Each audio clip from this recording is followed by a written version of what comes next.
Bum bum bum bum bum. Bum bum bum bum bum. Bum bum bum bum bum. Hey everybody, come on in here. It's gonna be a fun coffee with Scott Adams today. We're gonna catch up with Bill Pulte. I'll invite him to join in a moment. And when he's on, we will. There we go. I'm gonna add Bill. Whoops. In a moment, we're going to have Bill Pulte here to talk about the Blight Authority, but not until we enjoy our simultaneous sip. I just realized that if I keep my microphone on, I won't be able to hear Bill. So I'm Can going you to hear pull me my now? microphone and see what happens, okay? So my sound might get a little worse, but then you'll be able to hear Bill. Bill, Hey, can you hear me now? I can hear you now. Hey, Scott. Hey, everyone. Good morning. Good, man. For those few people who don't know you yet, I'm going to introduce you in just a moment, but it has to follow the more important thing we have to do today. I call it the simultaneous sip. And it goes like this. You will grab your mug, possibly your cup, your glass, your chalice, maybe your stein or even your thermos. You'll fill it with your favorite liquid, maybe you're already prepared, and you will join me for the simultaneous sip.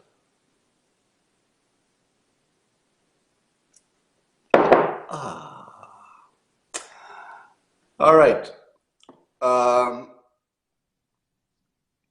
Yes, with my microphone on, you could hear Bill, but I couldn't because I use the same plug for my microphone as I do as I use for the headphones on the iPad. So this is thank you all for coming, and Bill Pulte. Yes. Um, let's talk about the Blight Authority. Can you give us the quick description of what it is for the Let's probably do it. Sure. half? Yeah, go ahead. Basically, what we do at the Blight Authority is we take large equipment and other resources and we go into neighborhoods that are completely forgotten about in America, whether that be urban or rural neighborhoods. We go into neighborhoods where the police don't want to go, where, frankly, the government and politicians have failed the people in the neighborhoods. And we go in, we clean up the area, we get rid of the crime, we get rid of the blight, and we make the areas beautiful. And we're doing it neighborhood by neighborhood, Scott, city by city. We've done great work in Detroit. We did 14 city blocks in Detroit. We went to Pontiac, Michigan, where we've only got about 99 homes to go. And we're turning around America's cities one city at a time. So I'm showing a few pictures that you sent me. So here's the type of house in these blighted urban areas. This is just a corner of it. I blew it up so you can, see Yes. it. And the reason I sent that, Scott, was because this is an example of a home that is or a structure, as I call it, a vacant, blighted structure that needs to come down. And there's a whole debate right now about whether these structures should come down. But if you live in these neighborhoods, it's a no-brainer. It's like that structure needs to come down. And so I gave that as an example, Scott, to basically show that's totally non-repairable. Now, there's another one that I sent you that shows what can be repaired. Yeah, that's totally not repairable. Yeah, It's just, that needs to go. but some others can be fixed up. Now, which cities are you working on? Well, we're working in Detroit, Michigan, and Pontiac, Michigan. We're about to unveil in the next 4 weeks, Scott, a new inner city that we're going to. It'll be either Atlanta, Baltimore. Bill Pulte got disconnected, which he will realize in a moment.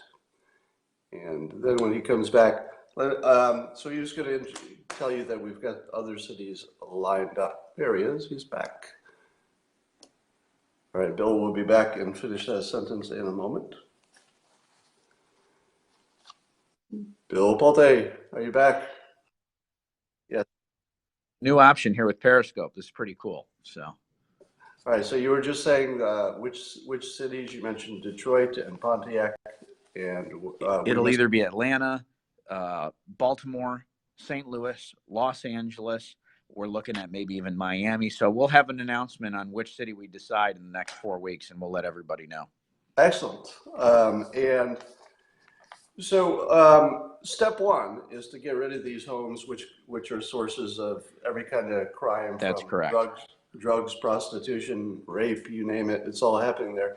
And when you clean it down, it gives that neighborhood a chance to rebuild. Once you've gotten rid of that. Now, you work with the locals, right? That's Tell correct. me We how you work work with the entirely locals. with the locals. And as you said, step one is to get rid of the crime, get rid of the drugs, make it a beautiful, clean area again. And then steps 2 and 3 is to do something different with it. And I know we're going to talk about that in a second. But yes, we work with the locals. And I say that we bring them, the artillery, and the locals tell us where to shoot the artillery. We defer Now, to them. so you work with the city as well as the residents in the neighborhoods. Now, who pays for it all? Where's the money come from? Mostly philanthropic. Everybody can visit BlightAuthority.com. We've raised a ton of money, specifically in Detroit and in other cities. It goes to knocking down homes and cleaning the blight. So it's all philanthropic, Scott. All right, that's amazing. And the locals love this, right? When the bulldozers come in, they get pretty happy, don't they? Oh yeah, and I'll tell you right now, we say when the equipment moves in, we turn on the lights and the cockroaches scatter. And I'm not kidding you, Scott. I mean, we bring these big pieces of equipment in. If you could just imagine these big pieces of equipment running down the street, essentially. I mean, we've seen drug houses scramble out of the area before. When these people see these big machines, they get the heck out of the area because they know overwhelming forces arrived and that we're not screwing around anymore. All right, I love the the visual persuasion that comes with just doing this kind of work. People see real things happening. I could imagine if you lived in one of these inner cities, all you've seen is things get worse for 25 years, and then for the first time you see heavy equipment changing things. That's got to change how you think about your prospects as well. So let's talk about some ideas. Let's brainstorm a little bit, and maybe we can get Sure. you to participate. If they had some ideas, they would go to blightauthority.com, would they not? Yes, blightauthority.com, and go ahead and submit your ideas. We may be actually taking some of your ideas and putting them into practice. In fact, this one city that we're going to be announcing, we're going to be using some of these ideas to actually put them into practice. So visit us, blightauthority.com. So I'm going to show the audience some ideas, and now these ideas we're not suggesting that these are the great ideas. These are more for brainstorming, get your mind working about what the possibilities are. Once you've got urban areas that are cleared and very low cost, because essentially they didn't have value before, so they could be obtained by various entities for whatever ideas they have. So Bill, would you be able to talk to the data center idea? Absolutely. So one of the things when we go in and we take these big bulldozers, Scott, and we remove this area, is we figure out, okay, what can go there next? And one of the things that you and I actually talked about on Fox News was this data center. And we brought it up on Fox with Ainsley Earhart and had a good conversation about this. This effectively, as you can see here, is taking vacant land and turning it into a data center that can then act as a heat source. So for example, imagine a city like Detroit, especially with the sub 30, sub 40 degree temperatures.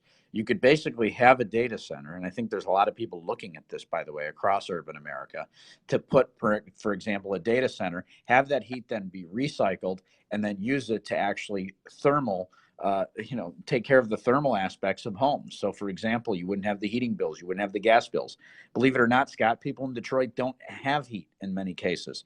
So this is an example where not only could you go in and get rid of the blight, but then you could do something very cool afterwards. And this actually came from one of your viewers, Scott, which I think is the most interesting thing about this one. Right, and then we threw into the picture, and again, these are just brainstorming pictures. I'm not claiming that this would be practical, but I threw a CO2 scrubber in there. Maybe you're doing something with the rising warm air. Here we've got the heat going under the highways and sidewalks, so you don't have to shovel the snow. So that's one idea. Now, the bigger picture here for this idea and the other ones you're going to see is the idea of designing not just one building to go into these cleared areas, but rather to design a system, or to look at a more comprehensive way to design something that fits together and works together well in that area. Yes. Do you want to take that one? So let's give one more example of the here's a hospital. So let me talk about this one, then Bill will talk about the residential one after this. So here's a concept where there's essentially a teaching hospital, and then around it would be a bunch of medical startups. So you would conceive this from the start as a place that medical startups can go to work with a hospital that's connected to all the startups, but also maybe it's a way to lower healthcare costs, because you could imagine, for example, that you would get better than average care, but because there's a little bit of experimenting, maybe you give them the rights to some of your data, maybe you agree to some tests that are not invasive types, things that are safe. And you've got several benefits. So you've got maybe health care for the people, maybe you've created some jobs, and maybe some of the startups have some access to people in testing and experts as well. That's just one idea. Now, Bill, we also talked about some residential ideas. You can see this on your screen as well, can't you, Bill? Yes, I can. And what's interesting about this one, Scott, is so, for example, the Brightmoor community comes to mind in this one, or the Grand Mountain Rosedale area, for example, in Detroit. There are a bunch of neighborhoods that frankly could benefit from basically what you have here: safety, cost, work, food, and learning.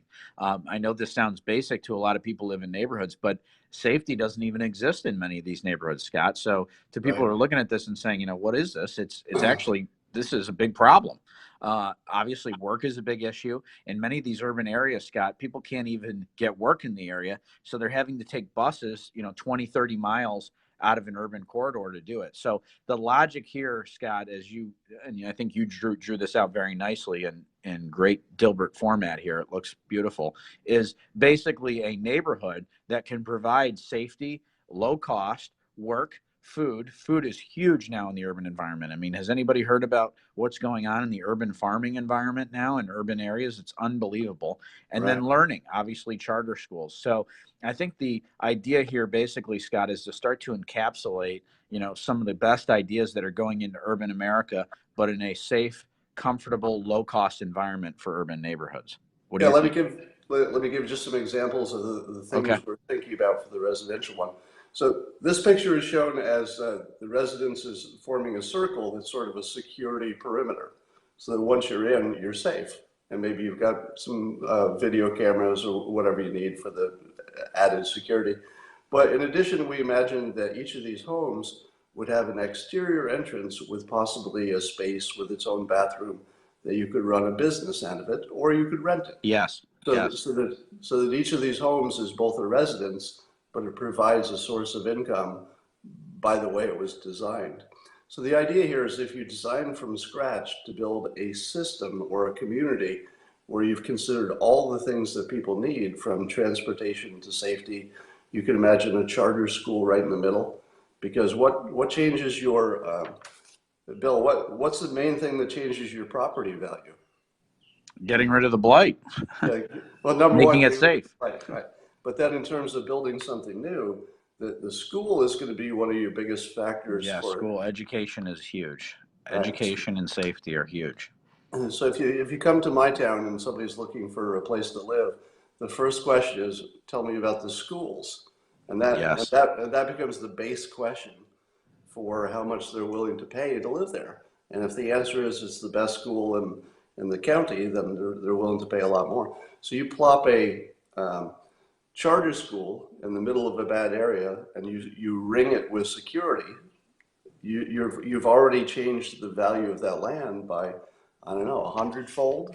That's correct. You've significantly increased, depending on the neighborhood, you've significantly increased the value of it if you can put safety in and education. Those are fundamental. Right. And then who wants to move into a dangerous neighborhood voluntarily? Right. So also in the news, we're hearing people talking about universal guaranteed income for some folks. And while that's obviously an impractical idea the way it's conceived, think about a future where you could design homes that are better in terms of livability than what we have now, but are also way less expensive. So if you designed it from scratch, using what we've learned, maybe robots are building them, maybe 3D printers, maybe they come in a kit form, but you can imagine a lot of ways that you could get to a lower cost life at which point the universal basic income is less important because you could have a lesser job and still pay for everything you need. So if you're thinking about how to build a residence community from the bottom up, you say, how do they afford it? How do they get an income? How do they get safe? How do they get a school? That sort of thing. So you can see that the possibilities are enormous. Now, Scott, if I could just jump in, I've seen a lot of questions here asking, who owns the land once you clean it? It's a great question. We, frankly, don't even, in terms of making sure that we're successful, we want to turn the land over to the residents, or we want to turn it over to the city. So we view ourselves as a philanthropic organization that basically turns the lots over to people either in the neighborhood or otherwise who can take better care of it. So it's just a common question we get. I saw a lot of people asking. It's a great question. All right, and what's the hardest part about this process? I mean, I don't want this to go to your head, Bill, but this is something that probably people have wanted to do and tried to do, but it's just hard. What is it that you do that gets through the hard parts? So it's basically coordinating with everybody. So it's coordinating with the county, it's coordinating with the city and the mayor, and it's coordinating with the governor. And as you can imagine, getting all three of those people, it's like an orchestra trying to get, all three of these people to work together. And sometimes you have to say, look, this won't look so good if you keep letting these people live like this. But you try to hope that they'll do the right thing. And actually, I think when we show up on the scene, Scott, and we say, look, here's the solution, 1, 2, and 3. Here are the 3 things that you need. And they realize, meaning these politicians realize, that they don't need to do a lot of the work, and they just let us, basically, work with each other. It ends up turning out pretty nicely so far anyway, Scott, but we'll see. I mean, we're going to this next city that we're going to be announcing, and hopefully we can take it across America. We'd love to take it across to every city in America. Yeah, the great thing about this is that you've worked out the basic process, and now That's correct. There's no reason it can't be cloned in other cities to get us all to the same point. And that's correct. I was in one city the other day, Scott, and I was walking down the street with somebody, and they were trying to tell me how unique it was to their city. And I turned to the guy and I said, look, man, I said, I got to be honest with you. This happens in every urban city in America. And he said, well, what do you mean? And we walked through it. We were actually talking about trash and illegal dumping. They were having a problem with illegal dumping. People don't realize this, but in these urban cities, Scott, you have this problem with urban dumping, people from the suburbs coming in and dumping. And I was explaining to this gentleman basically how when we go block by block and we clean up the area, Scott, what happens is people stop dumping in the areas, and they know that the police are going to go after them, and they know that it's going to have to be pristine and clean. And that's how you clean up these neighborhoods, Scott. Well, now you're making me feel bad because I've been taking all my garbage to San Francisco and just dumping it. now I feel that's wrong. There is actually people who do this kind of stuff, Scott. I know it's hard for everybody to understand because it's Bill. Terrible. Yeah. Bill, I know that you're on a schedule here today, and thank you for taking the time to share this with us. So BlightAuthority.com is where people could go to give their ideas or to find out more. Is there anything else you'd like to tell us, Bill? No, just thank you, and thanks so many people. The amount of momentum that we're seeing in the news media for this subject, Scott, I mean, it's incredible, the momentum that's picking up nationally for this. So I think we're really changing the subject, and it's because of guys like you as well. Famous people like you are influencing this. So thank you for your help. Right. Thank you. I mean, you're doing the hard, ugly work that everybody wishes somebody else would do, but you're actually doing, and succeeding greatly. So thank you so much. And I think you can hang up on your end. Thank you, Scott. Take care. Bye-bye. All right. Take care, Bill. All right. We got some other stuff to talk about. I like to talk about this topic every now and then, keep people informed and get people interested if they want to join in. But we got other things happening in the news. Did you see in the news that I think Fox News has the scoop that I'm just looking at your questions coming through. People asked me to put back in my microphone, and I think that's a good idea. So let's see if I can plug this in and not lose you. Let's see what happens.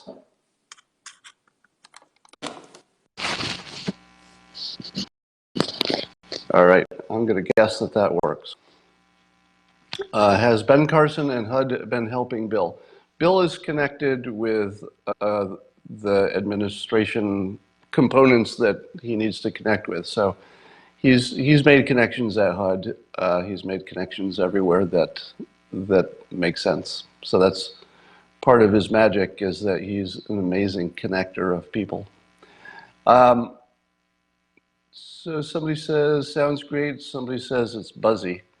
Might be buzzy because where my phone is. Let's see if that makes any difference. Anyway, some people say the phone is fine. Let's talk about the Middle East peace plan. So apparently the administration has a Middle East peace plan. And the news is saying that we won't see it until April. But here's what to look for. I'm going to give you a preview of a Middle East peace plan. Now, number one, why would we think that a Middle East peace plan would work now when it's never really worked before? Good question. And here's my, all right, so let me just say, I see your comments that say that some of you have a great sound and some of you have a buzz. Please stop telling me that there's a buzz in the sound, because I see the first 500 people who said that. I can't fix it, and there's nothing I'm going to do about it, but I appreciate you told me. Just, you don't need to send 500 more messages that say there's a buzz, because there's nothing that's going to change at the moment. So here's what to look for in the Middle East peace plan. Number one, we might get the answer to the question, why has the president been so nice to Saudi Arabia? I think we're going to see the answer to that question, meaning that Saudi Arabia is probably going to have to be an important player in whatever this peace plan is. So we might see the answer to that mystery. We might also see why the president has been, let's say, more friendly to Putin than his critics think he should be, because Russia is going to be a big part of whatever happens in terms of peace plans. We're also going to see that Iran is pushed to the brink of economic collapse, and I haven't seen them making a lot of noise about being aggressive. They've been more complaining about things than they have been militarily aggressive. And they're seeing that their ambitions are being shrunk every day over there. So the table is set. You've got Iran losing and losing and losing, and they need to put the tourniquet on and sign some kind of a deal to become more productive. You've got really strong players involved in terms of negotiating and willing to work with each other. Because whatever you think about President Trump, he's a strong player, right? Whatever you think of Putin and whatever evil he's done, he's a strong player. Whatever you think of Saudi Arabia and the Crown Prince, and I know that you've got your problems with him, and you've got your problems with all of the players. He's a strong player. Whatever you think of Israel and Netanyahu, he's a strong player. And I think you could go right down the line that we have the strongest set of capable players that we've ever had that are important to this issue, in my opinion. So you have the boldest, bravest, smartest, most flexible group of people who have ever had to deal with this issue. So I would say that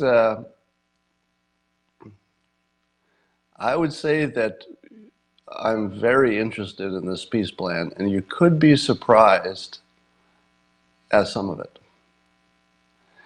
Now, the Palestinians seem to have been marginalized and have had no significant success in a long time.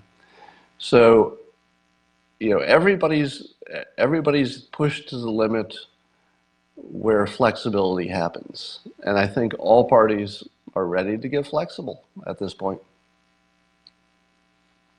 All right. Did you see the presidential announcement of Amy Klobuchar in the snow? We have to talk about that. Now, I've never seen a worse first impression because for most of us, I'd say the vast majority of the country, people didn't really know who she is. Right? If she's not from your state, you probably didn't know who she was. And I would not have been able to recognize her in a crowd. And I still can't because the pictures I saw, she was covered with snow. And I thought to myself, okay, I like the fact that the snow and doing it outdoors maybe got her a little extra attention. So that part was good. But I don't know if it's the right kind of attention because all I could think when I watched her out in that snowstorm is, number one, she doesn't care about the comfort of her supporters because that was a bad day standing out there in the snow. Number two, she does not plan well, and her campaign that figured out this was a good idea, they're not the best, right? This doesn't look like the best thing. It looked like somebody who didn't plan well. And now you might say to yourself, that's not the case, Scott. They did plan out this. They knew what the weather would be. They did it outside for effect. It was all part of the show. Well, maybe, but it doesn't come across that way. It comes across as amateurs who just didn't think it through, didn't think how it would look, didn't plan enough for the fact that it would be a driving snowstorm that would make the candidate look like she was. It made the candidate look cold and alone. You know how candidates are always standing in front of a crowd? There's a big crowd of supporters behind them. Because then you see the candidate and you say to yourself, wow, that candidate has all these people behind him. That's the visual. Remember, the visual always wins. So the visual here was she's out alone in a dangerous snowstorm and nobody's helping her and doesn't have any supporters because there's nobody behind her. There were lots of supporters in front. Now, I don't know how many supporters because I didn't see the camera pull back, but I don't think there were that many. The president, of course, took advantage of the snowstorm and to joke about her talking about climate change and global warming while she's literally covered with snow. Now, of course, all of the president's critics come onto his tweet and say, "You fool, don't you know the difference between weather and climate?" And here's the thing. At this point, I'm pretty sure he knows the difference between weather and climate. But I think he's having fun with it at this point because he knows it makes people crazy when he does this. So I don't want to read his mind. I don't want to assume what he knows and what he doesn't know about climate change. But I'm pretty sure somebody's mentioned it to him at this point and that he's just having fun with it now. All right.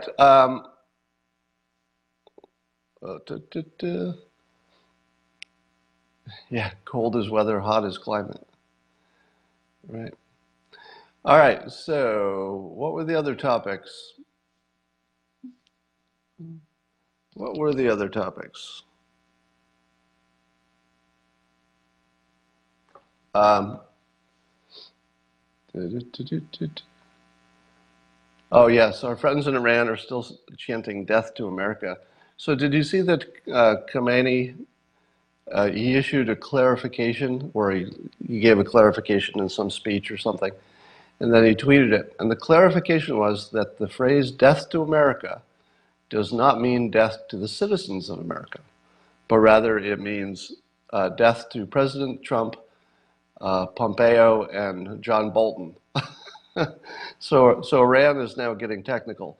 When we say death to America, we don't mean all Americans. We just mean specific Americans, the ones you've chosen to be your leaders. We just want to kill the leaders. To which I say, if you ever succeeded in killing our leaders, we would kill all of you. Just putting that out there. In the unlikely event that Iran was able to kill John Bolton, Mike Pompeo, and President Trump, Iran would last another 10 minutes and then would be vaporized. So it's a bad idea. Maybe you should not chant these things. Perhaps less chanting, more peace. So, but here's the good news. The good news is that when you hear them chanting, "Oh no, it's really about the politics," it feels like a softening. In other words, they're trying to make the case against war, because if they wanted war, they'd say, let's kill all the Americans too. And we have this weird situation with Iran that I don't know if I've ever seen before. The Iranian people like the American people, and the American people, by and large, like the Iranian people. Have you ever seen a case where two countries were sort of in a semi-warlike posture, maybe more than semi, and at the same time, the citizens all at the same time the citizens all seem to like each other? I'm going to talk to Brian of London. Let's add a guest here, see if this works. Brian, I'm adding Brian of London here for a comment, because I think Brian is in Israel. Brian, are you there?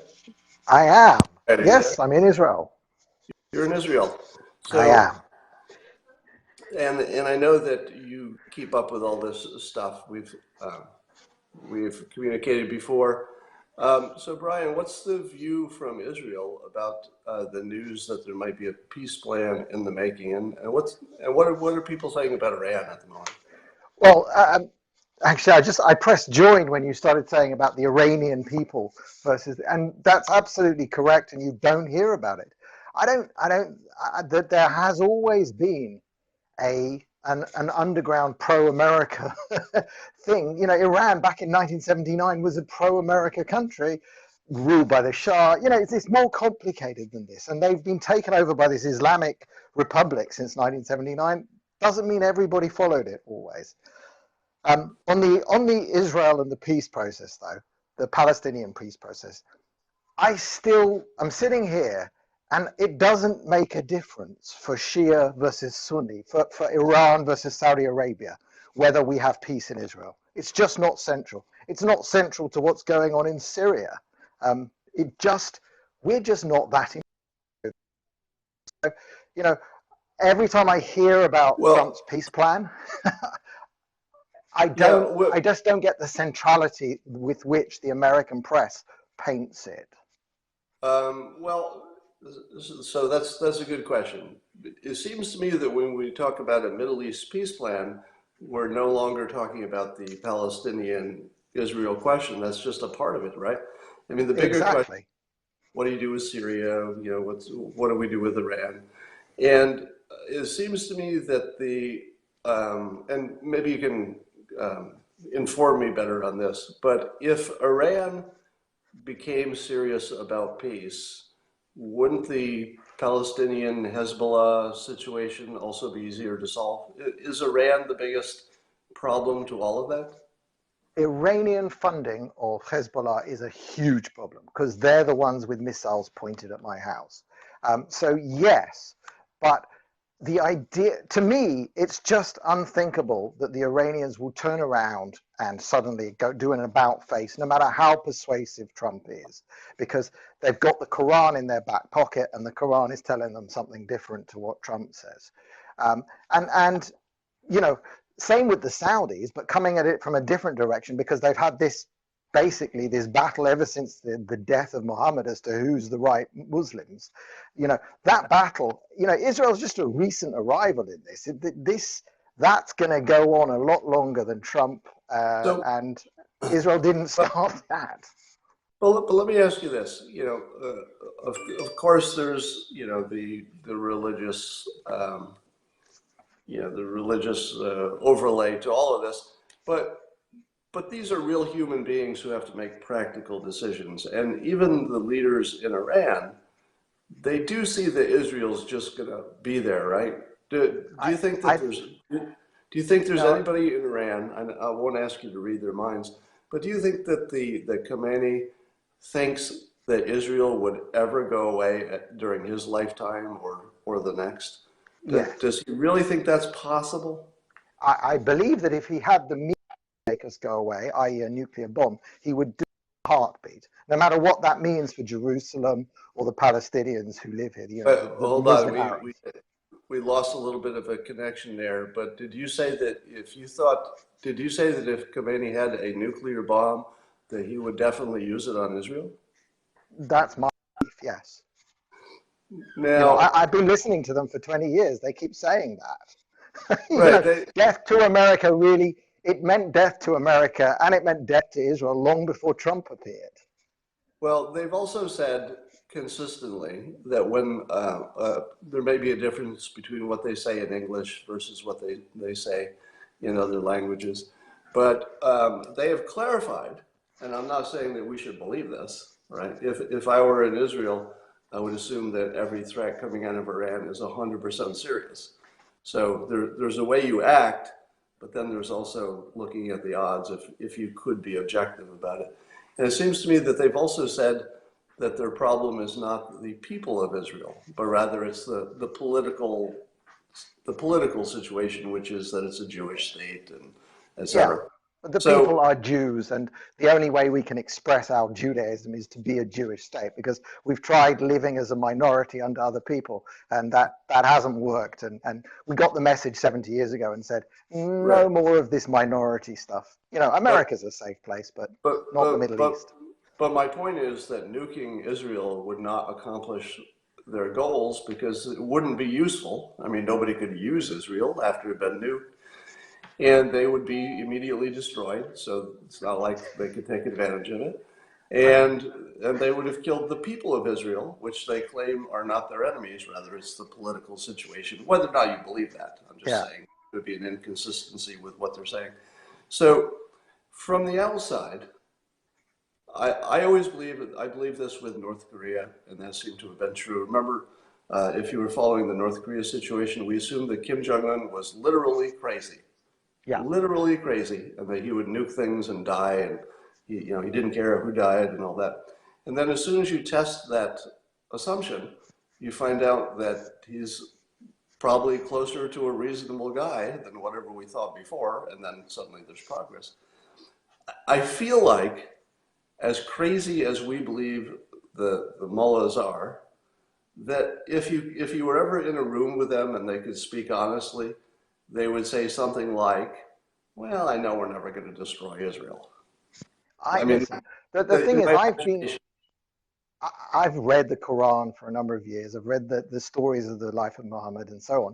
And I agree with you on North Korea, because I don't think they wake up every morning saying a prayer that says they've got to take over the world for their God.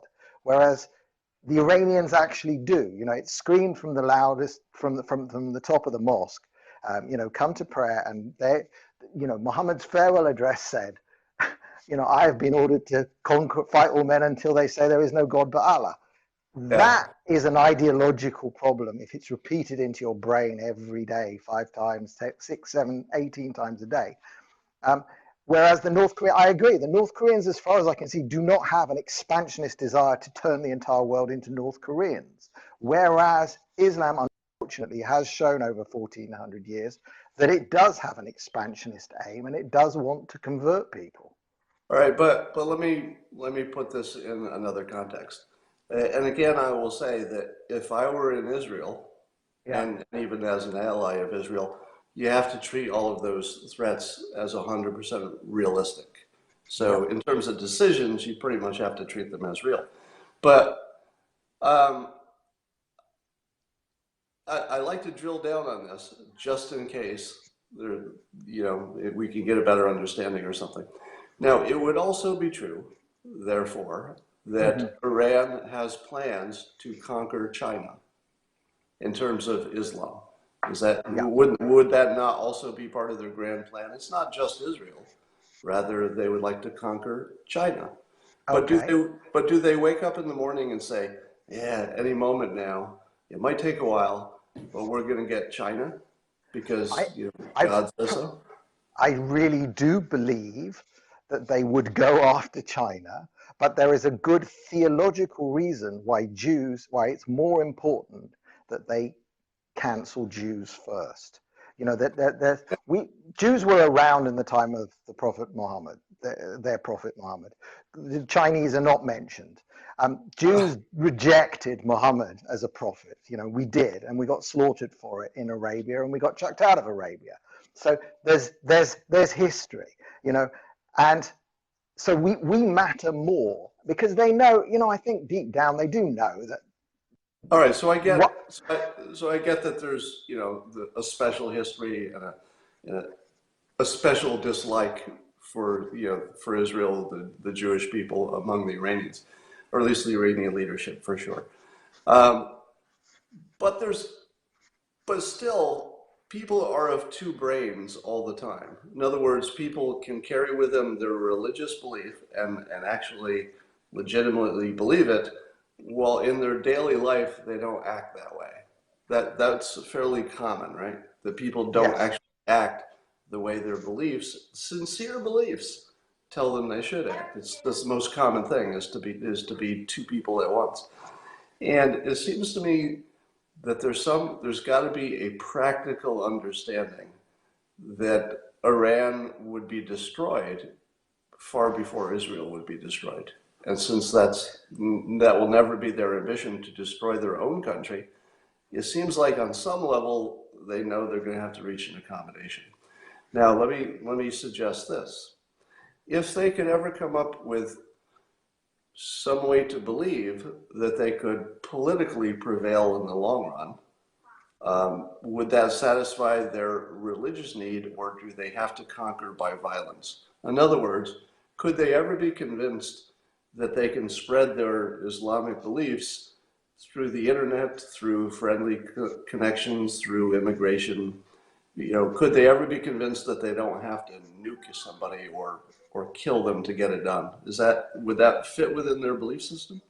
I think it already does. I think the very first spreading of Islam is the Al-Hijra, the move from Mecca to Medina, and that, you know, that was an immigration to found an Islamic state. That's what Al-Hijra means. That's the start of the calendar. So I don't believe that they don't necessarily say that it must be done through violence and conquest. They actually, you know, that they'll do it any way that they can. But Right. you know, to get some back to just one little thing you said there, when you they do hold this in two ways in their heads. You know, I think it's a very important thing. They're not all behaving um, all the time religiously and thing, but for Islam, politics and religion are the same thing. That's their entire outlook. It's mixed, and you know, we can't take any risks. The only reason I grew up as a child of the Cold War with the Russians, okay? You know, Sting's song, Do the Russians Love Their Children Too? And I still fundamentally believe that based on the sort of Christian culture that Russia came from, even though the Soviets sort of try to suppress that, they do love their children in the same way we do. I So, don't believe Brian, in mutual assured destruction as a deterrent with the Iranians. um, but it has worked. Wouldn't you say that if Iran wanted to attack Israel at the risk of, not even risk, but at certain annihilation? In other words, if Iran wanted to just conquer Israel, it didn't care about surviving as a country, didn't care how many people died doing it, they could take a shot at it right now.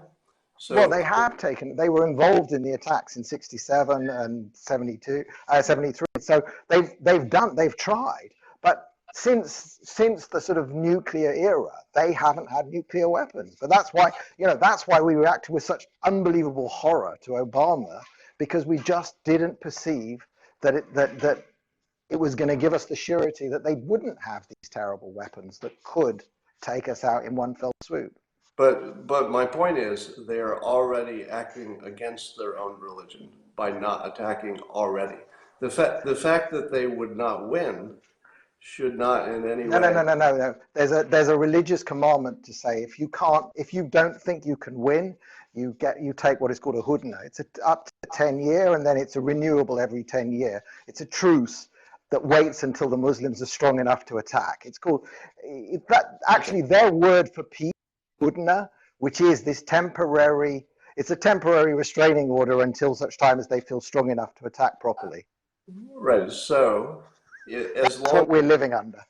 but does strong enough to attack mean that you would attack and survive, or would No, it be good enough attack that and you, win. They're not stupid. They're very, very much not stupid. The Iranians are very, very smart people, and they're very industrious, and they have the technical capabilities to fight and fight well. But they wouldn't launch. They might launch a suicidal attack if it achieved the aim that they wanted, which was our destruction. no? Our destruction ranks higher than I think their survival. So, in your view, the leaders of Iran, if they could completely destroy Israel, but it would also guarantee their own complete destruction, they would take that choice. I think that there are enough of the crazy people there, and they hold enough of the levers of power to make me very scared if those levers of power connected to nuclear weapons on launched ballistic missiles. Yeah, I agree. So let me just iterate for one other time. If I were in Israel, or even as an ally of Israel, which we have to treat all of those risks as 100% certain, threats. Yeah. You don't really have the luxury of saying, well, I don't think they really mean it. So I'm completely on the side of treating it like it's 100% guaranteed risk. And thank you for giving us a little background on that. This was great fun. Thanks very much for having me. All right. Thanks, Brian.